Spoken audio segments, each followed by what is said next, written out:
4 years ago, pinost ni Motodeck yung idol nating lahat ng motovlogger, yung video na Baguio couple ride. That film ignites my drive to ride a motorcycle papuntang Baguio. It is always on the back of my mind, no? And I think it's about damn time to do it. Sakto, it's our 4-year anniversary namin ng girlfriend ko, and sabi ko baka pwede natin motorin yung Baguio gamit si Master Raider. And puntahan yung mga pinuntahan nila sa vlog na yon. Kaya lang syempre, with a twist, and explore natin yung mga di pa namin napupuntahan, no? So for no further ado, let's go!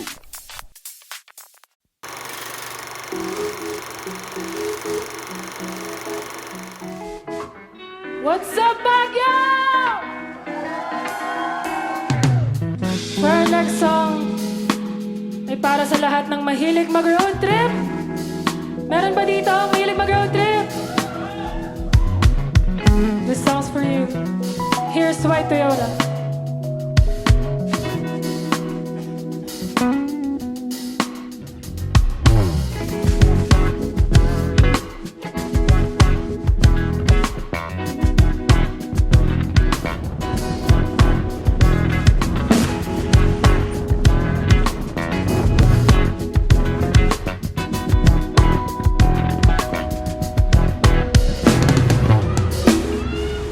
Kanina?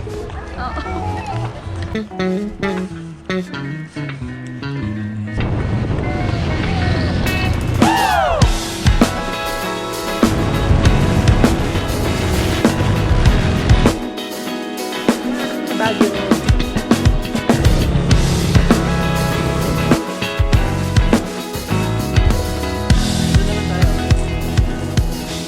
Balikan natin yung bilog-bilog.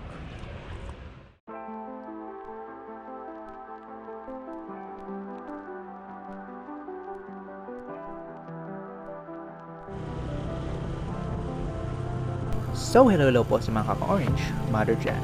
So our journey started at exactly 4 AM and the starting point natin is sa Nueva Ecija and it's total of 160 kilometers away from Baguio. So ang ruta na pinili ko is dito sa may Zaragoza, Tarlac, tapos Pangasinan, and La Union, then Benguet na sa Baguio City. And dito sa may Speedway La Paz ang first fuel stop natin. And nagpakarga ako dito ng 150 pesos. Teka lang mo ha? Siguro kagabi. Hindi, ano lang, 150 lang muna. 150. Tara. Layo pa tayo. Outfit check. Layo pa tayo. Next stopover na natin sa La Paz, ay sa Pangasinan, sa Petron doon, SM Rosales. Oras natin guys is 5:17. Tapos tuloy na ang biyahe. Dito sa may La Paz Victoria Road kami dumaan at dahil medyo nainip na kami kasi madilim at walang halos nagdadaan, naisip ko na umiba ng way. At dito kami sa may San Luis Street Road para makabalik sa may Marcos Highway. Layo pa natin, Diyos ko. Yeah. Pero dito tayo kumakain eh. Ayun o, dyan sa Choking. Nga pala guys, this ride is designed to answer the question kung kaya ba ni Raider 150 Carb aka Laos na daw umakyat ng Baguio City na overweight. Kasi guys, meron akong OBR which is si Bossing and yung mga gamit namin which is estimated weight ay nasa around 20 kilos or more.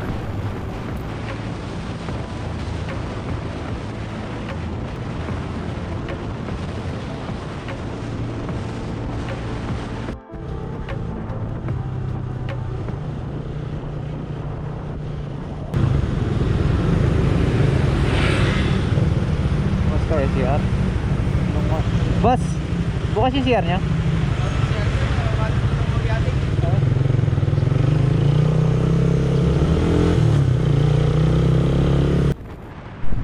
And ang second stopover namin is here or dito sa may Centrum Fuel at Urdaneta City, Villasis,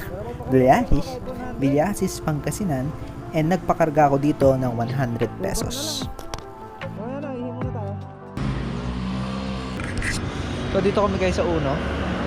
Itong oras natin ay 6:44, no? So, dito tayo sa Uno Ordoneta. Papakarga lang tayo ng 100 dito. Tapos, nag-CR lang kami. Break. Then, tuloy na sa biyahe. Ayan. Mas pahawak ka muna na rin. Papakarga lang ako.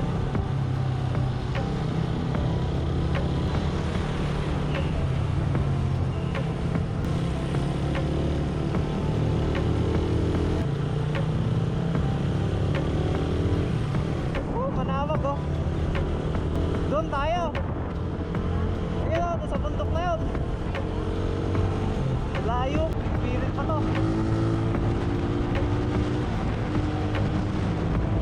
Mag-stop over dito pa uwi oh.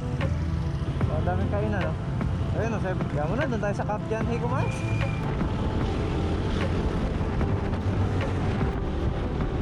Then continuous lang ang biyahe hanggang sa crossing ng Manawag, Pasurubio, and etc. etc. etc. So far, wala naman nagiging aberya sa biyahe kahit na overweight kami and kayang-kaya, no? Basic na basic lang kay Master Raider, no? Hanggang sa biglaan na lang, no, nagulat na lang kami, andito na pala kami sa may boundary ng La Union Arc. La Union! Woohoo!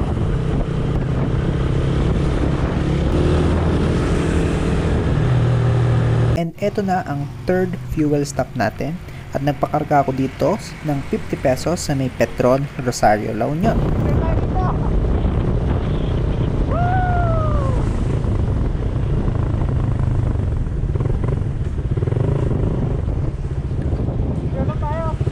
There you go guys, no? Bigla-bigla na lang, saglit lang ang biyahe. Andito na kami sa boundary arc ng Benguet Province. Alright, syempre picture-picture muna kami dito and chill-chill lang. Let's enjoy the moment.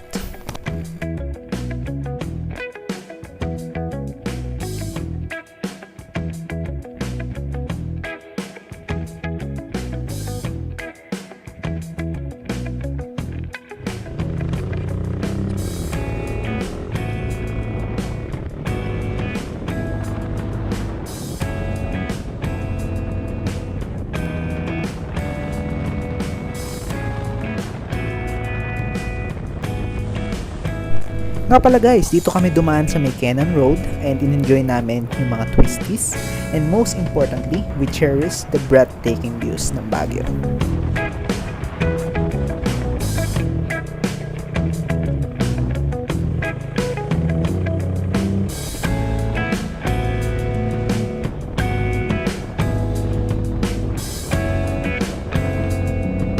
So guys, basic yung mga ahonin sa Cannon Road. Kasi hindi naman siya ganun katarikan dito sa may Cannon Road. And ganun-ganun na lang is natanaw na namin ang Lion's Head at nag-stop over kami dito ni Bossing.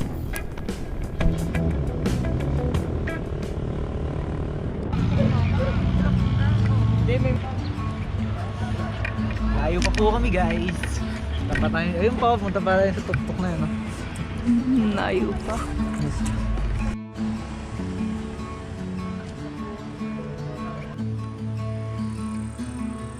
After namin mag-picture-picture at magpa-cute dito sa may Lion's Head, we continue our ride and ang next stopover namin ni Mosing ay sa may Camp John Hay and dito muna kami magpapalipas ng oras, no? Kasi 12 noon pa ang check-in namin sa may Arc Residence.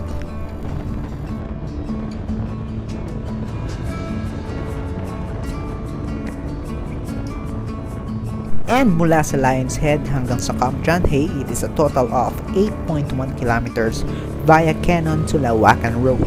And dati ko pa nga gustong dumaan dito sa may Lawakan Road kasi alam naman nating lahat na madami daw multo dito. Pero syempre, di tayo dadaan ng gabi dyan, sa umaga lang tayo dadaan, no?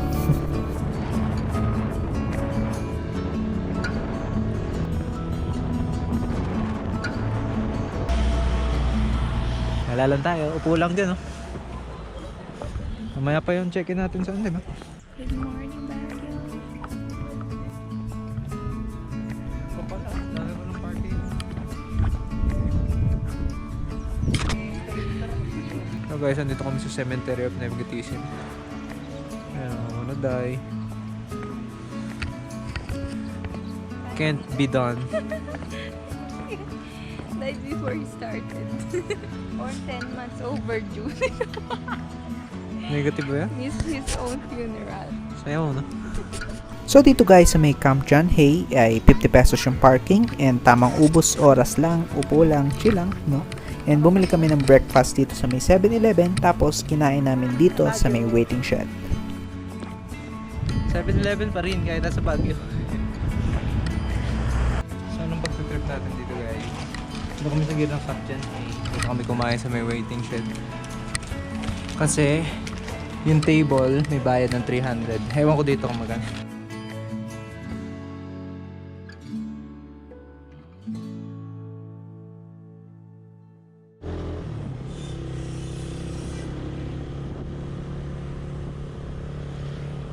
Apal, doon na kita kumain. Oh. After we spent time here sa may Camp John Hay, we try na puntahan yung Laperal White House. Although, napuntahan naman namin siya, nadaanan lang namin siya literal. Unfortunately guys, masyado pang maaga. So dahil 1.1 kilometers away na lang, at kahit wala sa itinerary namin, is pinuntahan na namin yung Botanical Garden para makita namin ang Japanese Tunnel at magtingin-tingin na din ng pasalubong. Tingnan natin ang stability ng ating GoPro 150. Ay, GoPro 150. So, dito kami guys sa Botanical Garden. Wala naman to sa plano pero nag-ubos kami ng oras kasi yung hotel is 12 ba? 3 minutes away na lang. 3 minutes. Pumunta kasi kami sa Laperal White House. Which is wala lang, dumaan lang talaga kasi along the way. Tapos, meron tayong gustong puntahan kasi yung Japanese. Japanese tunnel. Oh, may multo daw dun. At ang multo po. Hanapin natin yung multo. Hanapin lang natin yung asa. Ang multo.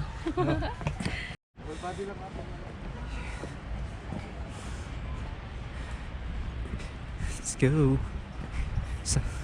Sarap ang cinematic nito. So guys, ito na yung hindi namin napuntahan. Nagbayad kami ng 100 pesos. Para dito. Yep. Wow, Japanese garden, baby. Japanese tunnel pala. Dito daw may mumu. So, hindi ka mag-i-spot? Seryoso? Ayaw mo na. Sige, mauna ka. Magigirampo. Magigirampo. Tara na. Wala na ba dyan? Hindi, samahan natin sila ate dun. Mauna po kayo. Kailangan yata natin si Ed Kaluhod dito ah. Grabe, ang creepy. Yung? Nasaan yung mga ano mo? So guys, medyo naduakang na kami. Mahaba pala. Pasensya na ha. Maghihintay muna kami siguro ng kasamang papasok. Mas papasok ulit kami.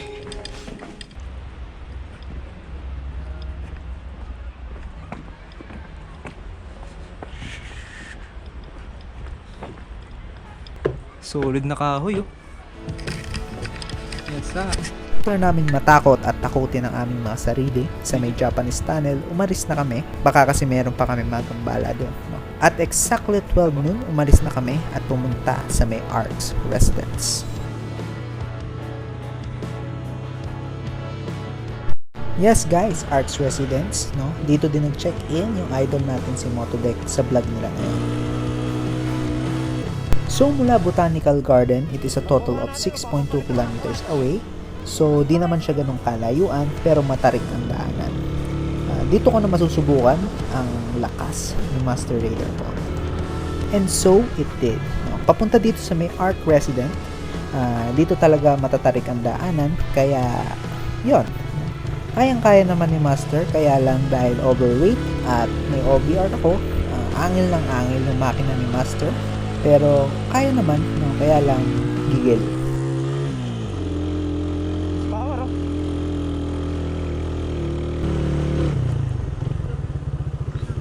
Lost power.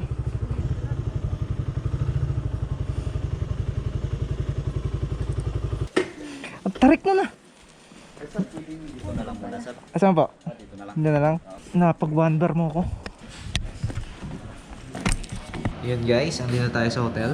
Sa Arcs Residence tayo tumuloy. Ito tayo sa room 212. And ito yung room. Medyo makalat na yan. Kasi nakapasok na kami kanina. Pero ito yung tinuloyan nila Motodeck. Sa vlog nila sa Baguio. Kaya nalaman ko rin itong place na to. No? Yan. Meron tayo ditong balcony. Yan. Mamaya para kami sila Romeo and Juliet yan. Balcony tayo dyan, guys. And, syempre, maganda yung view. Yan. Mga puno. Kape dito, no? Pero, yan. Ngayon, nakapahinga na kami ng konti. Then, pupunta na kami sa SM Baguio. SM Baguio, then Burnham, Cathedral. Then, try namin hintayin yung marketplace. Ay, night market. No? Para happy tayo doon. So, ngayon, gagayak lang kami. And, see you there.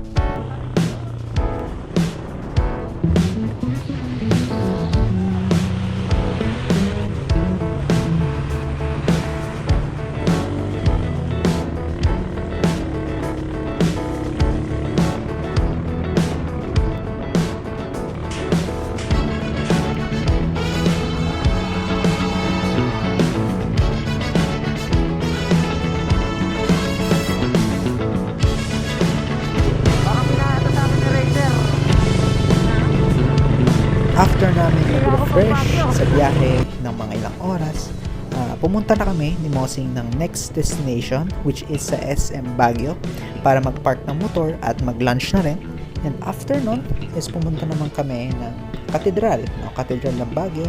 And then after nun, nilakad namin yung Session Road, then Burnham Park.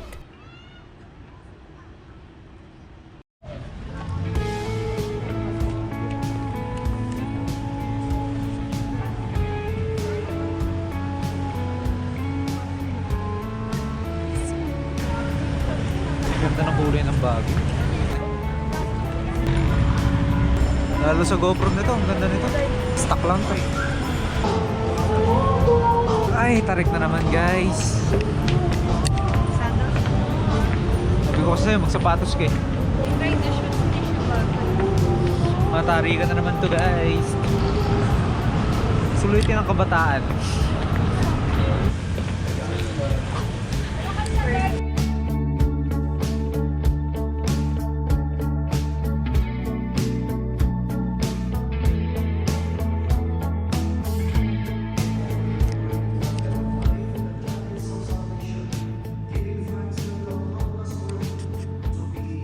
Kanina? Oo. Ganda tayo sa gilid ah. While enjoying our time at nagbibidahan sa may Burnham Park, we realized na tinabad na kaming hintayin yung night market. Buti na lang is magpipinagbenga. Meron alternative na marketplace or market area sa may Burnham Park. So, doon na lang kami pumunta at kumain kami ng dinner doon at bumalik na kami sa may Arcs Residence and natulog na Uwi na tayo? doon the next day. Yung naka namin na Inday Night Market. Ha? Kasi meron naman pala dito. Meron niya, yeah. So wala na. Dito lang kami sa Session Road, punta balik ng SM Baguio. Tayo na. Pagbalik ng SM Baguio, balik na sa hotel. Ako iinom ng tubig. Pika, pika. Tapos makikita mo din yung Ha?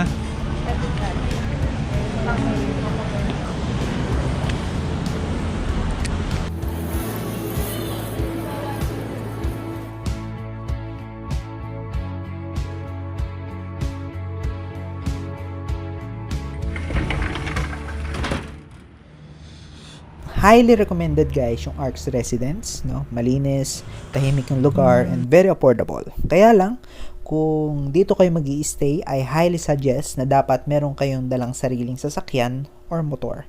Kasi medyo malayo siya or medyo hindi siya kalapitan dun sa may bayan. Pero regardless, no? Highly recommended siya guys.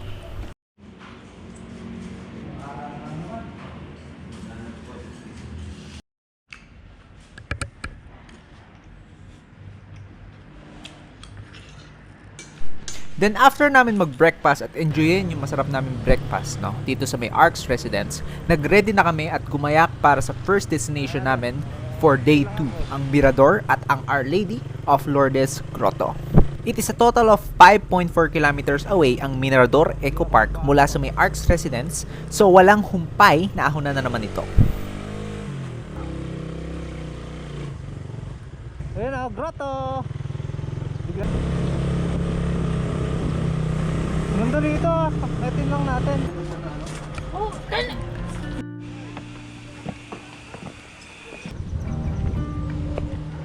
So dito guys sa may Mirador Eco Park, we take our time as usual, no? Kasi it is our anniversary day. So in-enjoy lang, no? Nag-picture-picture lang sa mga new attractions.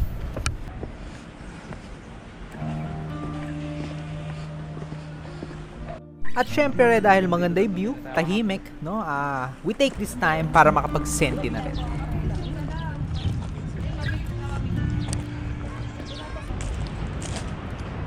Yatter. View. Mamaya pagka napagod kami guys, tatalo na lang kami sa view.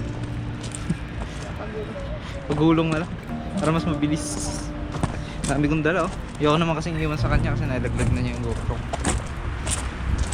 Putas ang kamay. Na lang balikan natin yung bilog-bilog. Then after namin maggala at ikutin itong Mirador at Our Lady of Lourdes Grotto, di naman siya ganun kalayuan dito sa may una namin pinuntahan at malapit na lang. And matagal na namin gustong puntahan at isa-isahin ang mga haunted place dito sa Baguio. So I think you know where is this going. Yes, pupunta kami sa may Diplomat Hotel para makita namin ng personal at hindi lang kay KMJS. And totoo nga na kahit umaga at madaming turista, maraming tao, ang creepy at nakakatakot nung lugar na to. Alam mo yun, laging parang may nakatingin sa'yo at iba talaga yung aura niya, no? Compare sa mga pinuntahan naming tourist spots dito sa Baguio. Guys, Diplomat po kami. First time po namin napuntahan. Kasi ito, from here to Grotto, it's around 1 kilometer lang. And kala namin malapit pero hindi pala. So yan siya, Diplomat Hotel. Medyo ang creepy lang. First time kasi na nakarating dito. Oh. So guys, ito na ang huling tourist spots na pupuntahan namin, no? At this time, malapit nang matapos tong film na to kasi after namin dito sa may Diplomat Hotel, bumalik na kami sa may Arcs Resident at nag-ayos ng gamit. Then after namin maayos yung gamit, gumayak na kami para sa biyahe namin pabalik sa Pampanga at Nueva Ecija. Ang parking dito, 10 pesos. Kasi, yan lang eh. So to answer the question ko kanina, kung kaya ba ni Raider 150 Carb umakyat ng Baguio? Ang sagot yan guys is tinatanong pa ba yan? Syempre basic na basic lang yan kay Master Raider ko, no?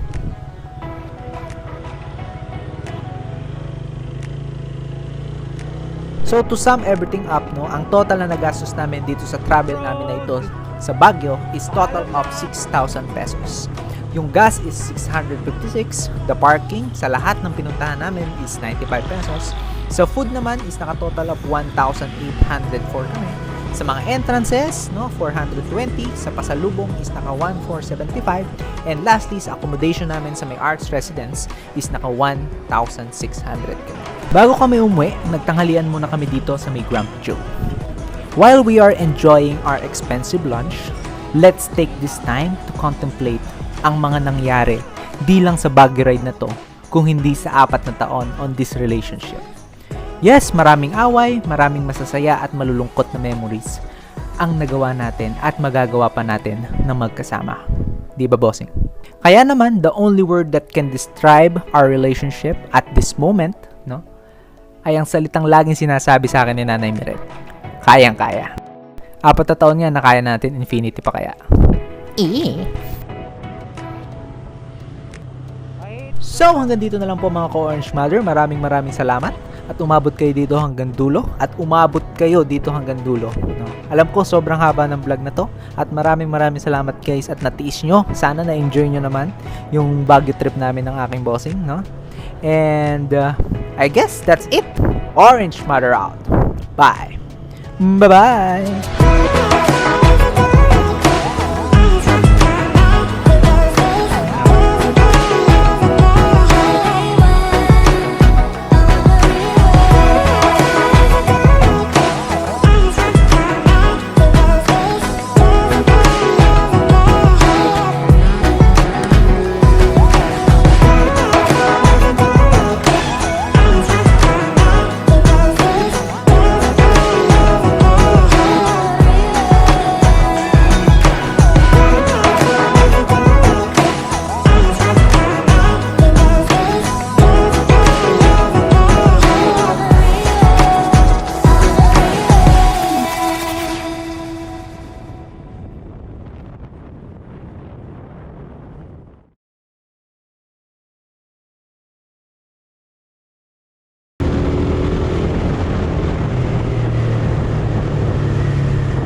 Tapos,